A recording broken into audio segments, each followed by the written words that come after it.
Good morning, East Bay. What is happening in Alameda, Contra Costa, and Solano counties? Learn about what's happening in our communities, an in-depth conversation so you know what's going on. We're talking to government, economic, political, nonprofit, and business leaders here in the greater East Bay. I'm Jared Asch, the host of the Capstone Conversation. Today, we are joined by Chris Rico, who is the president and CEO of Solano Economic Development Corporation. Welcome, Chris. Hey, glad to be here. Thanks for having me. Tell us a little bit about your background and how you came to the Solano EDC. It's a very circuitous path, but it's something that when I reached a point where I got to synthesize all the other things that I'd done in my life, it finally made sense, much to the delight of my mom, who throughout my entire career just periodically would say, "Do you have a plan?" Because I went to Duke to study international relations and I studied in Geneva at the United Nations. And then I started promoting rock bands my senior year in college. And then I ended up working in Hollywood for a decade. When I graduated from Duke in 93, the global economy wasn't very good. I came from a single mom, not well connected, closeted gay man. So going into the foreign service was not something that was really tenable for me. And I had a bunch of friends. I went to high school in Manhattan Beach in Southern California. So I had a bunch of friends in LA who ended up working in the entertainment industry. And that's just where I found myself. I spent a decade kind of toiling as an assistant at like talent agencies and studios, and eventually was chief of staff to the president of one of the studios. Finally, when I made it to the executive ranks, when I was like, I don't know, in my early 30s, I looked around and I was like, oh, I don't like these people. Like I've had this goal to succeed here, and I just not really want to be, because what I discovered at that point is that I'm very purpose driven. Are you talking about politicians or talent? Yeah, I'm talking about people in Hollywood, right? Well, because here, hold on to that, because one of the things that I did in my 30s was work on political campaigns. So started with going to be a diplomat, worked in entertainment for a decade. But then what I did immediately after that was I went to teach students with special needs at Johnny Cochran Middle School in South LA. And it's like a 180-degree pivot. I really and still believe this to the day, like education is the key to everything, right? Like if you want to look at all of our problems, it sort of goes back to look at where we are right now in terms of literacy, where we are in terms of how we test versus other industrialized countries in the world. We're really sort of bottom of the barrel or low middle in most of those metrics. And I think we're seeing what happens when you have a poorly educated society borne out with what's happening in this country today. So I needed to go in and see for myself what it was going on the front lines. And, my joke about learning to teach students with special needs was, had I done that before I worked in Hollywood, I would have been more successful. I would say that also about working in politics. I ran some progressive political campaigns. I worked for MoveOn.org at one point. I worked on Ariana Huffington's gubernatorial campaign, which was really fascinating, where I got to work alongside Van Jones, who was leading that campaign. They recruited Ariana. I don't know if you remember, it was the recall election. So met a really cool kind of ecosystem of people there who are on that kind of progressive left. And then eventually, my plan when I decided to go teach was that I was going to marry an earner. I was like, I'm going to be the do-gooder and not make a lot of money. I'll raise the kids. I'll be the PTA president. And then I turned 40 and I was like, oh, I have to be the earner. How's that going to happen? And at that point, I had been an executive in different realms, but I didn't have 15 years experience of doing a thing. And when you go to interview for those director level, VP level jobs, and you look at what they want from you, we want you to have 15 to 20 years experience doing this. So I was never getting those jobs. And so I actually hired a graphic designer and I designed my own resume, which was highly scaffolded with like a color coded key. And it really showed, here's the 3 disciplines where I have mastery: entertainment, education, and politics. And here's sort of quiver of arrows that I have now because of that, and that I have relationships across all of these. That landed on the desk of the COO of the Los Angeles County Economic Development Corporation, the LAEDC, when they were looking for a new director of innovation, and he hired me. I suddenly became the director of innovation for Los Angeles, which was this really stupid title, because the idea that I could direct innovation as a department of one, for the 15th largest economy on the planet was sort of silly. But what I did was I approached it as a marketing exercise and I said, okay, how can I help lift up this innovation ecosystem in Los Angeles? What if we told the story? What if we told people that the Bay Area may have tech, but if you want to innovate anything, come to LA. At that point, we had three different Hyperloop companies. SpaceX was launching rockets on a Tuesday. Obviously, you had Hollywood and then all this sort of digitization that was coming out of that, and marketing and media and biotech and art and fashion and food. So it was really fun to build out a 3-week festival. Ultimately, it became with 180 events called Innovate LA. And that was my real legacy from that job. And I was not supported at all, so I had to learn to do everything. I had to learn how to do the marketing, I had to do the fundraising. No one ever wants to be in development, right? No one wants to beg for money. It's like not the fun thing to do, but now I run an organization where I'm responsible for raising money. Thank God I have that experience, and I don't mind going to large corporations and asking them for money, especially when it's to do great things, right? Because that's the gift of this job that I get to wake up and do every day is that our as an organization, our life is to help make our jobs is to try to help make other people's lives better, right? That's what the goal of it is, right? Bring more prosperity to businesses and people. I'm never Sunday night bummed that I have to go to work on Monday. And that's a really nice feeling to have because it means you actually get to enjoy your Sunday. Because previously, like 11 a.m. Sunday, I'm thinking about Monday. So, right. Yeah. So long story, but that's how I made my way here.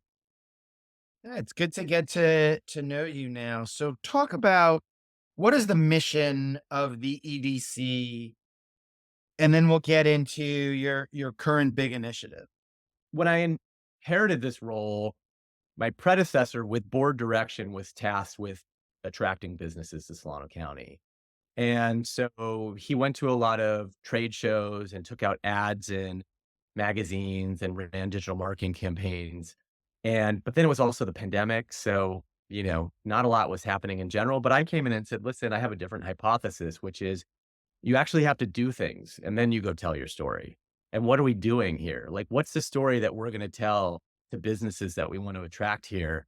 And then in speaking to the large employers in the region, most of whom are on my board, their number one concern was housing and that they have a difficult time attracting young talent, which that goes to placemaking, right? Like, how are we designing our cities? And that's one of the things I know, Jared, you were at the Benicia State of the city, but I spoke about that too. Like, you have to design for the young people that you want to attract because as we age, and the largest cohort in Solano County is 65 plus, someone has to pay for those things that people need, right? So it's kind of like how our economy is built and Social Security, all those things, right? It's why we actually need immigration. You need that bottom of the pyramid to keep paying in so the rest of us can benefit from it. That's why we started focusing on things like bringing more multifamily housing to Solano County. We have 14%. The state average is 25. And that's directly at the request of the large corporations.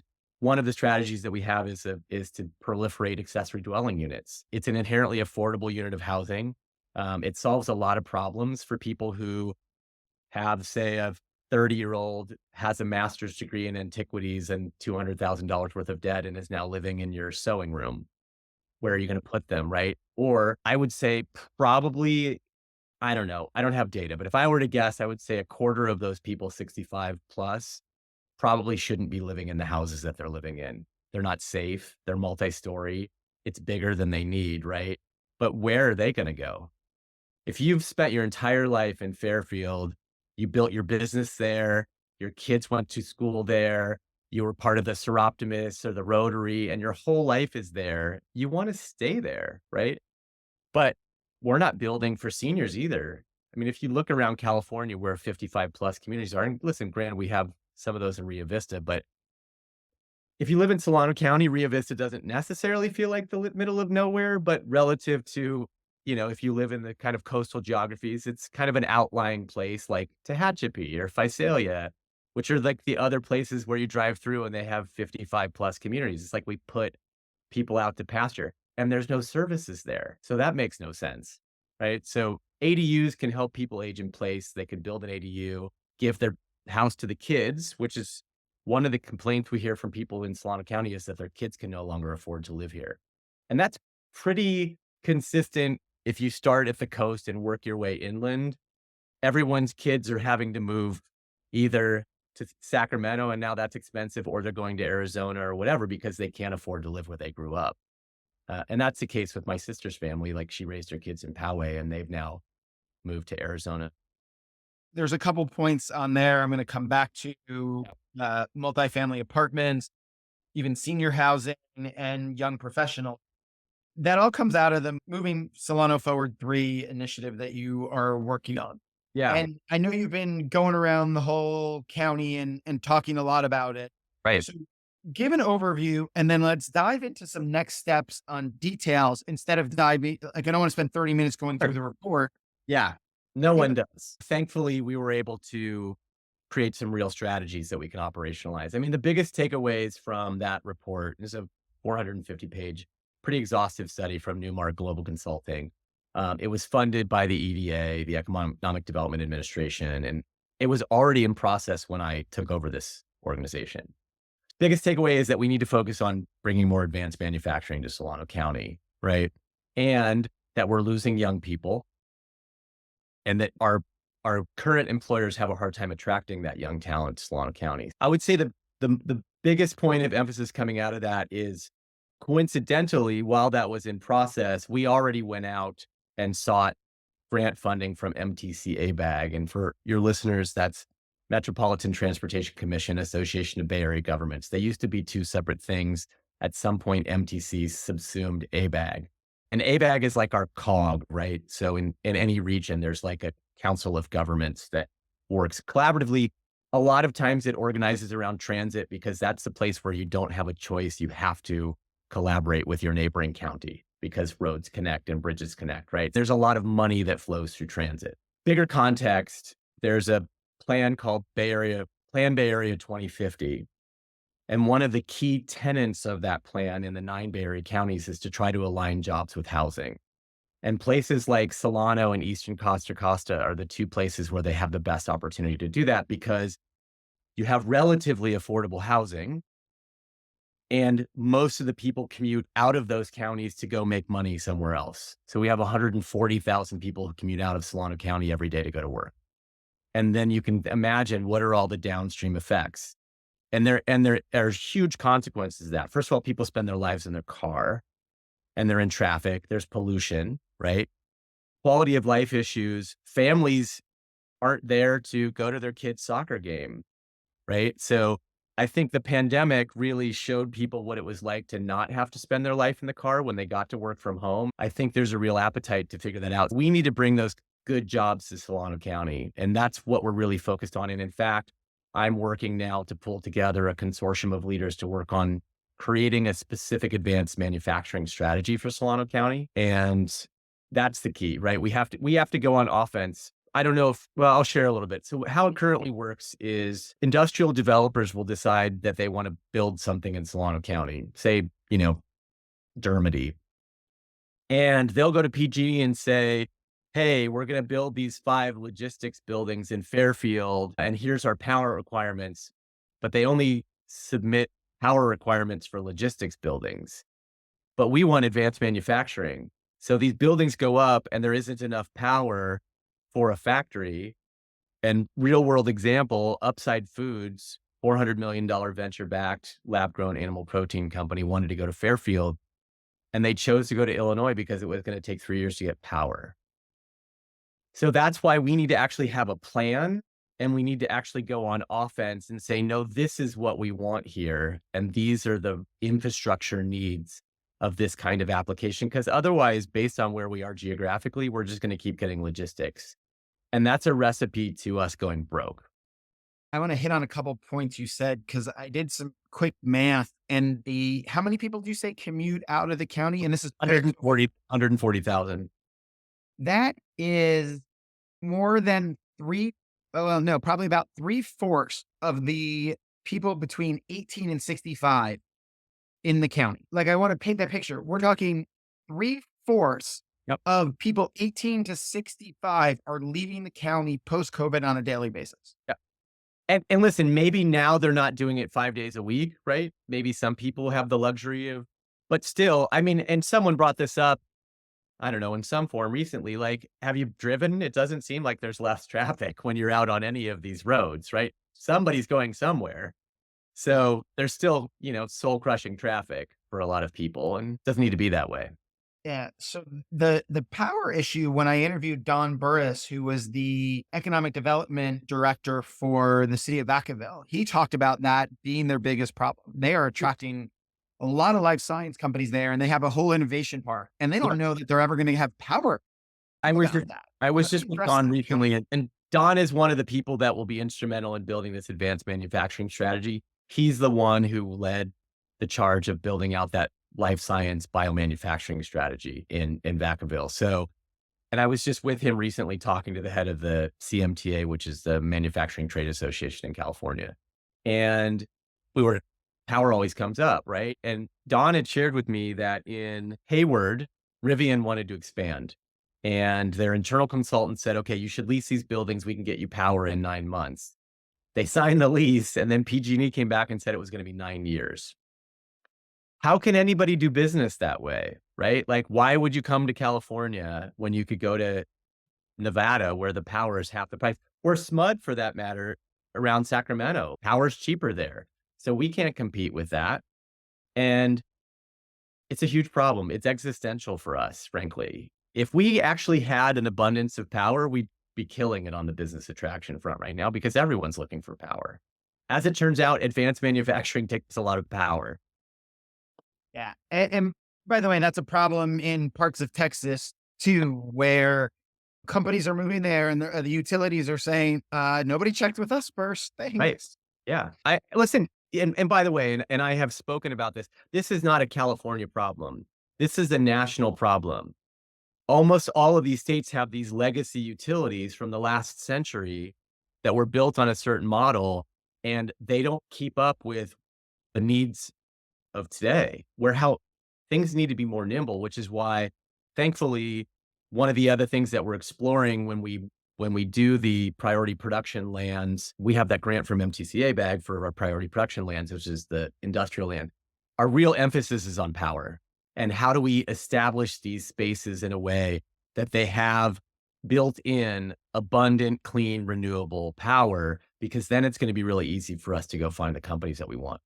So I know we'll probably touch on California forever at some point. It's certainly topical and certainly monopolizes a lot of my time lately. But one of the things that I would say I would be excited about if they do actually win in November, and you know, who knows how likely that is the fact that we could leverage that as a way to explore different power options for Solano County through microgrids, right?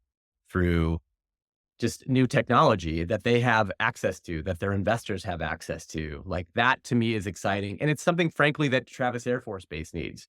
They have one source of power. They need redundancy. So as much as people, I think, want to paint it as a very black and white situation, I think there's a lot of pros and cons, but there's some things I think to be excited about too. That's a national security issue for Travis, as well as other military bases. I think it came out about a year ago that Fort Bragg had lost, which is a crucial base, lost power for like 3 days at like two different increments because there wasn't enough power on the grid. I will share that, Sandy Person, who runs the Travis Community Consortium, is my colleague, and that organization is domiciled within our organization. And she and other leaders, including David Gassaway, the city manager of Fairfield, went out and got a $1.2 million grant. It's a MER grant, so it's Military Installation Resiliency something, I think. And it comes from Old CC, which is the Office of Legacy Defense something. That's all I got. So anyway, but specifically to look at what are the infrastructure needs adjacent to this massive military installation that we all need to be cognizant of, because at the end of the day, it's a $2.7 billion driver of our regional economy. If you look at what happened to Vallejo after Mare Island closed, you can only imagine what would happen to Solano County if we lost Travis Air Force Base, which is why, in the conversation around could California Forever's vision be viable, I understand why, John Gary Mendy, who sits on the Defense Appropriations Commission and is in the House, is so staunchly opposed to this. Like, I get people's concerns around Travis. Like, that's legitimate. I don't think the concerns are insurmountable. And I have, have and will continue to say, like, that's the hill I'll die on with regards to this, is anything that compromises Travis. And I don't think anybody on either side everybody seems to be in agreement, I should say, on that, is that everybody in the county realizes how important Travis is and wants it to continue there. I want to talk about the young professional Yeah. aspect. How do you recruit young professionals? How do you keep them in the county? What That's great in theory. Yeah. What's going to attract them? But let me give you an example of something that we're working on. So another grant that we got from MTCA bag was for our priority development areas, and that's for housing. And we got the city of Sassoon, the city of Fairfield, STA, which is the Solano Transit Agency, whose offices are in Sassoon City, and the county to all co-apply with us for this $400,000 grant. And what we want to explore is, how do we build dense transit-oriented housing around the Fairfield Sassoon train station, which is a very underutilized asset? I'm one of the few people who actually takes that train. I say one of the few people because every time I go there, one or two other people maybe get on the train when I get on the train. And that parking lot is generally pretty empty around there. A lot of that has to do with the fact that it's not safe. There's a freeway that runs through there, the 12, and there's a massive unhoused population that lives underneath of it. And the consequence is that downtown Fairfield and downtown Sassoon grossly underperform based on what they could. And so what I want to imagine is, what if there's thousands of units of housing for young professionals by this train station? We know that not everyone needs to go into the city 5 days a week anymore. Say you only have to go 1 or 2 days a week. And you could have this more bucolic life where you walk out your front door of your cool, new, hip apartment that has a gym and, all this other stuff. And you could say, hey, do I want to go to my right and go to downtown Fairfield, which has this like small town American charm? Or do I want to go to this cool fishing village right here? And where else could you walk out your front door and choose two downtowns that are walkable from you? So that's the kind of thinking that we need to have to attract young professionals. And that makes sense in terms of building the housing and everything else. There needs to be a vibrancy. For And sure. in Sassoon, cute fishing village, feels safe to walk on that side of it through the little downtown, but there's not a lot Nothing there. happening. No, Same thing in downtown Fairfield. If for somebody sure. a coffee shop, there's not enough Right. So traffic. again, it's a complex equation. But there is a little, if you build it, they will come. If suddenly you had a dense concentration of young professionals that were coming on, if those apartments were coming online and you're Starbucks or you're whoever, and you're looking at, okay, suddenly putting a Starbucks in downtown Fairfield or downtown Sassoon is going to make sense, right? Like, it's those catalysts. And I would say the same for downtown Vallejo. Downtown Vallejo has the best bones. That place could be amazing. I mean, even as challenged as Vallejo is, and I live in Vallejo, you still walk around that downtown, you're like, the buildings are pretty, right? They're interesting, they're architectural, they're significant. What they don't have is a cluster of young professionals who live close to that downtown. The only housing developments that are adjacent to that downtown are more like low-income housing. They've done a really good job of cleaning them up. They don't feel as unsafe as they did before. And I think that it's perfectly appropriate to have those in the mix, but it can't be the only thing, because the consequence is it's a little bit of a ghost town. And the people who do take the ferry, and ferry ridership is way down because that parking lot isn't particularly safe. There's a lot of break-ins, right? Because there's a lot of unhoused people down there. Imagine if there were 300 market rate condos on the waterfront in Vallejo where you could walk out your door and I have to tell you, if people haven't taken the ferry to San Francisco, that's one of the best experiences in the Bay Area, particularly if you're working. They have Wi-Fi, they have coffee, and they have drinks in the afternoon. I will speak for myself, but I know this is the same for a lot of people. We always have unanswered emails that we don't want to answer. And you keep saying that you're going to do it at the end of the day, and the end of the day comes and you're like, I'll do it tomorrow, because you don't want to do it. Well, guess what? If you're on a ferry that has Wi-Fi and you have a drink or some coffee, like, you make that into productive time. And I think that's such a brilliant way to navigate life and work. And I think that we could attract young professional people, particularly diverse young professionals who realize that Vallejo is the most diverse city in the country. I think there's so much opportunity. It's really just about making those strategic choices that can be catalysts, and then placemaking. And listen, Fairfield's already doing a downtown specific plan. They've already started doing traffic calming. They have bike lanes. They're taking down these sort of antiquated arches and columns that were from the 80s. Like they're zhuzhing it up, right? The other thing that you can do is work to attract artists. It's like the number one go-to playbook if you want to transform an area is attract artists. Look at the Arts District in Los Angeles. It was derelict warehouses, the artists moved in, and then of course invariably they priced themselves out, but they perform this necessary function in the ecosystem. It's something that frankly gays and lesbians used to do more of before they had kids. They would go into places where the school districts were bad because they wanted to buy really cool old homes and they would fix them up. I lived in Columbus, Ohio for a year, and it's also where I was born. And if you've ever been to Columbus, when white flight happened and people started going out of the urban cores, all of these neighborhoods surrounding downtown Columbus fell into disrepair, and they were Victorian village, German village, Italian village. And the city at one point decided to sell those rundown houses for $1, but you had to sign a commitment to spend a certain amount of money. And the community that did most of that was gay men who were like, yes, I will buy this Victorian home for $1. These houses are worth like several $1,000,000 now. And I talked to a realtor once. She's like, yeah, I made my career of just following gay people around. Wherever they went, I knew that that was the place to go. So it's making choices like that. And listen, Vallejo could use more of that. So I am a gay man without kids. So I've been my friends to move here, the ones who don't have kids. And who owns the waterfront area in Vallejo? Is that that you're talking about? The city owns a lot of it. And I think those two parking lots they're open to those kinds of deals because obviously they understand that it impacts ridership. So imagine if those two large parking lots were, 4-story buildings with market rate condos, and then you can put the parking there as well. And then all of a sudden you have this catalyst for people who are going to shop downtown. And the thing that's great about that particular location is Wilson Road or whatever it's called in that stretch along the waterfront there was supposed to be a freeway. So if you ever go to the city hall building, none of the windows face the water because it was supposed to be a freeway. So you're not blocking anybody. You could put those up and you're not blocking anybody's view. And, it's the thing that I try to reinforce all the time with folks here is like, that's the money shot, right? That's where we have the best opportunity to monetize is on that waterfront.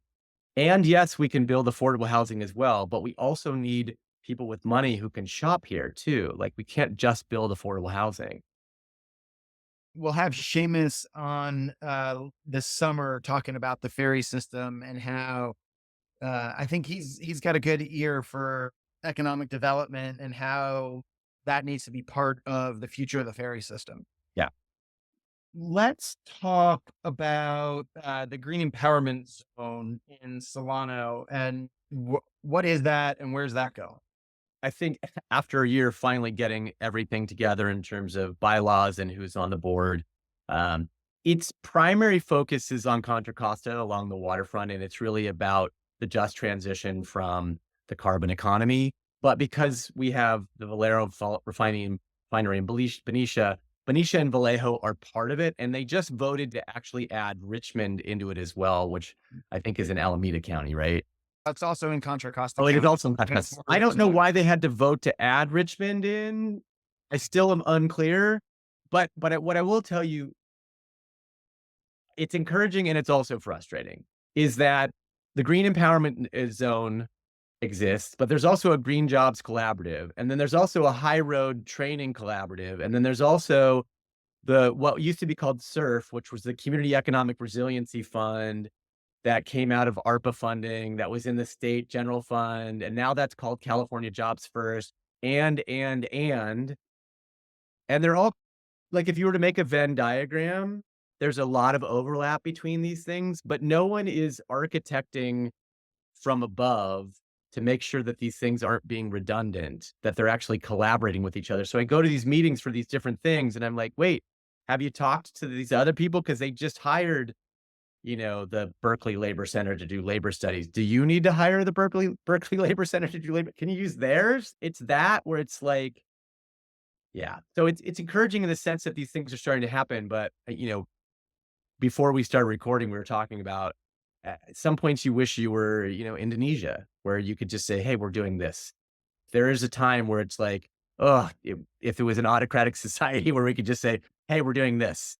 We don't have to go through 10 years of committees and negotiating and all this other stuff. Because by the way, if you follow, where the investment's going into Build Back Better, it's not coming here. It's going to Georgia and other places. That careful, because the autocratic rule is one of the forefronts of the presidential campaign, whether No, said I know. Listen, I say that in jest. I say that in jest. and if you guys want, if people want more about the Green Empowerment Zone, Supervisor John Joya of Contra Costa, who's I think the chair in that committee, That's right. talked a lot about it in his podcast, which appeared in January. So we can't talk about Solano County and not talk about California Forever, especially while people in Solano may be a little bit tired of it. We have listeners in Alameda and Contra Costa as well.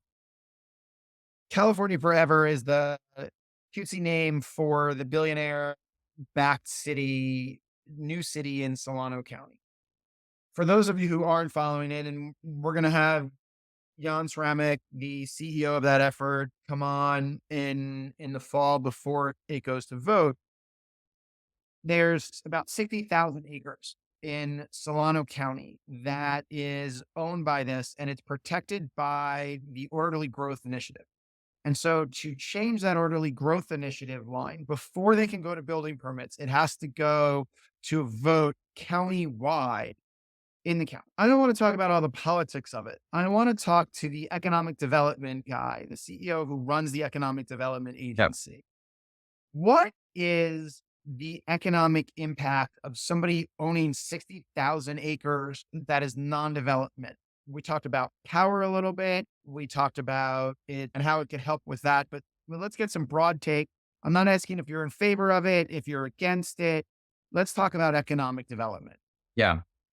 Well, I mean, listen, this is so loaded. We could talk for hours about it. I mean, I like to look at the pros and the cons and the big unknown. And I think the thing that people rightfully are scared of is that there's the potential for a lot of unintended consequences to this. And, I think Mountain House is probably the best cautionary tale that's local that should resonate with people. They initially said they were going to build 45,000 homes and have 21,000 jobs. Same thing. They're like, we're going to bring those Silicon Valley companies out here so that the people who are currently commuting there can just work close to home. And then 2008 happened.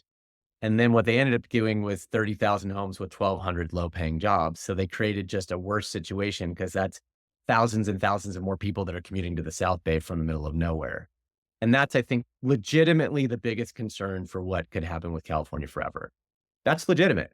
I also think, my point earlier about people sitting in soul-crushing traffic, I mean, California Forever, they talk about it being up to 400,000 people someday.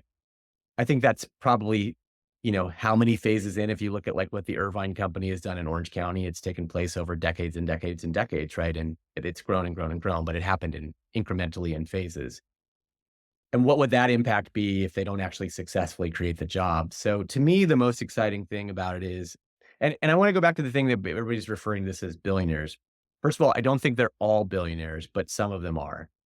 But I just want to point out who builds big things, right? Like we can all criticize billionaires and there's a lot to criticize them about, and they definitely don't pay their fair share of taxes. But there's a big project on the waterfront in San Francisco that's being built by Meg Whitman's family office. There has not been one article about the fact that Meg Whitman, a billionaire, is built. I think that is so, who cares, right? Like, yes, people with money invested in something. I think you got to look at it on its merits. I get why people don't trust them. Obviously, there's this taint about how they acquired the land.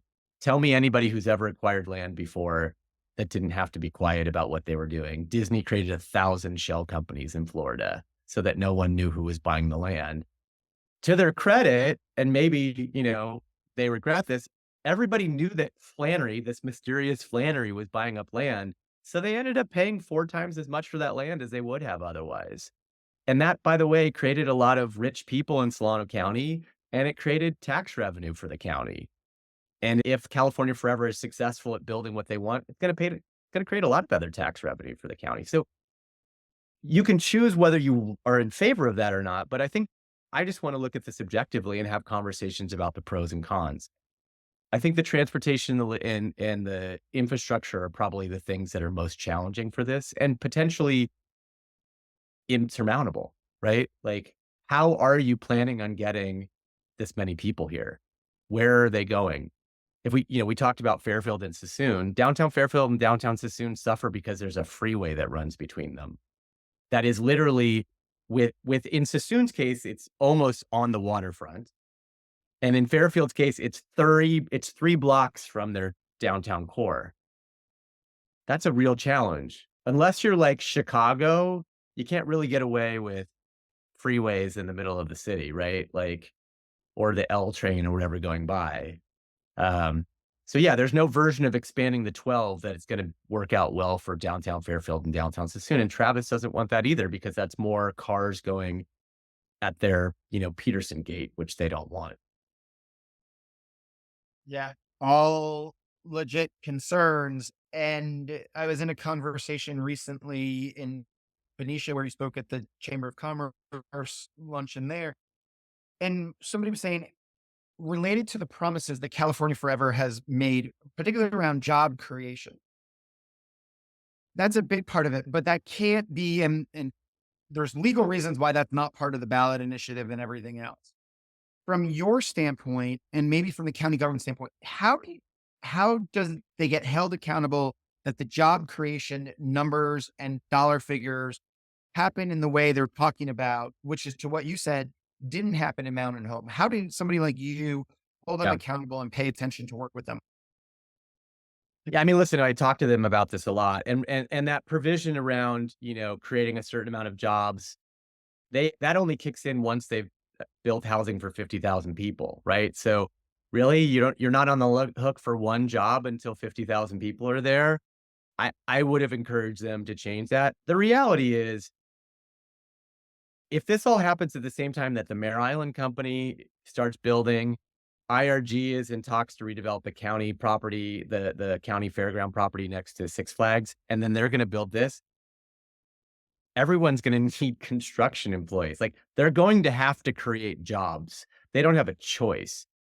The other thing is, and this is the thing that I try to reinforce with them all the time, as much as I didn't like math, I always think about the order of operations when I'm looking at things like this. And for them, to me, if they actually focus on the jobs first, it really unlocks the housing. Help us. We're already in process of building out our industrial areas. Use your relationships to these billionaires, to these tech companies to get the kind of jobs here that we want. By the way, we already have the Bay Area COG who has a strategy around this. We want to do it, right? There's a lot of things that are already aligned in your favor.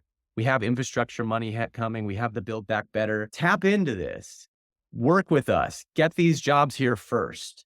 Then you don't have 140,000 people are commuting. Then you need that housing, and people are less concerned about clogging up the roads, right? Because you freed up some of that space, and that new industry gives you resources to build the infrastructure that you need to do something like they want to do in the first place. I think the thing that's built in is it's the only way that they can do it. That's my opinion. That's helpful. I also want to bring back, we touched briefly on life sciences and biotech, particularly that's being built in Vacaville. How does your organization work with the city of Vacaville? We talked about the power side, so I'm going to leave that. How do you guys continue to recruit life science companies in there and talk about the infrastructure behind that? Because it's not just going to a life science company and saying, hey, we're here. Right. I mean, the best thing that they did, and Don probably talked about this, was they created that bachelor's program at Solano Community College. It's the number one thing that was a catalyst to that was the talent. So as we build out our advanced manufacturing strategy, we're already in conversations with the Workforce Development Board and the community college, and labor, which has their CTWI, their career technical, I always forget what these initials are for. And workforce initiative, career technical workforce initiative, which is really the vehicle that they've been tasked with bringing more diversity into construction trades.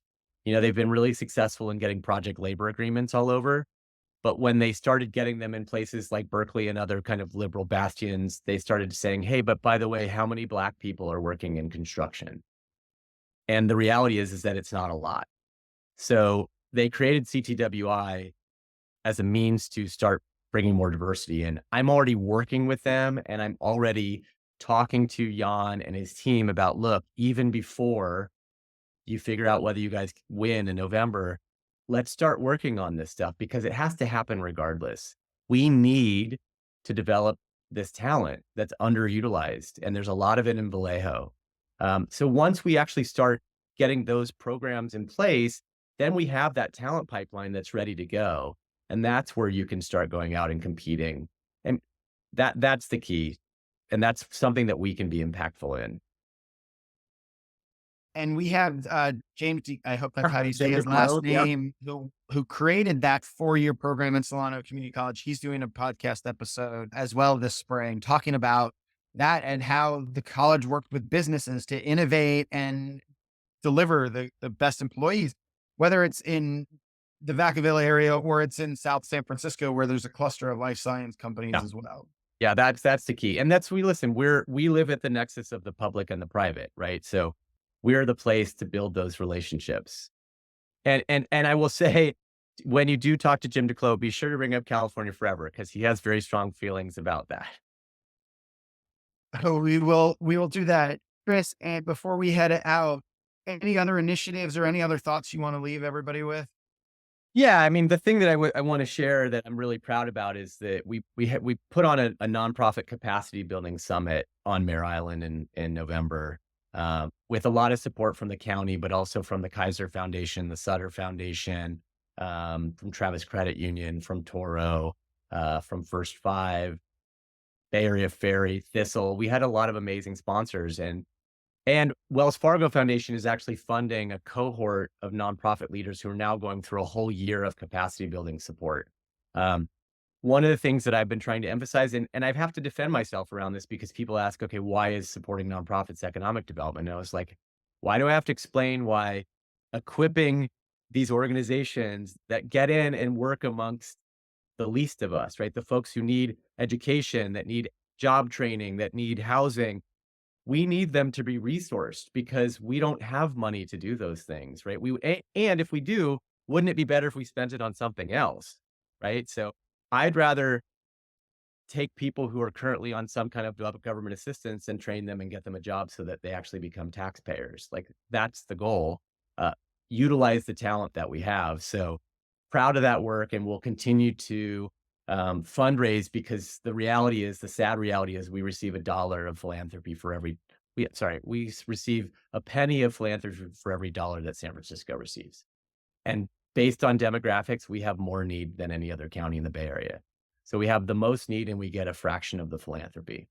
That's a big number. I've seen that chart going around, how little per 100,000 people Solano gets in proportion on the dollar than the other counties. And a lot of that goes back to storytelling. Like, we need to go out and tell our story. And that's something that I've been really focused on as well. And that's one of the things that will help us when we really lock in on the attracting new companies is, here's all the things we're doing, and here's the story that we're going to tell that's going to make you excited about being here. I appreciate it. Chris Rico, President and CEO of Solano EDC. Thanks for joining me today. Yeah, happy to help. Wait, don't leave yet. Hit subscribe. Make sure you get the weekly updates. We have a new episode every Wednesday for stuff happening in the East Bay. In the meantime, follow me on LinkedIn, Jared Asch, or check out our firm where we have a weekly newsletter and blog at Capstone Government Affairs on LinkedIn. Thanks for joining us today on the Capstone Conversation.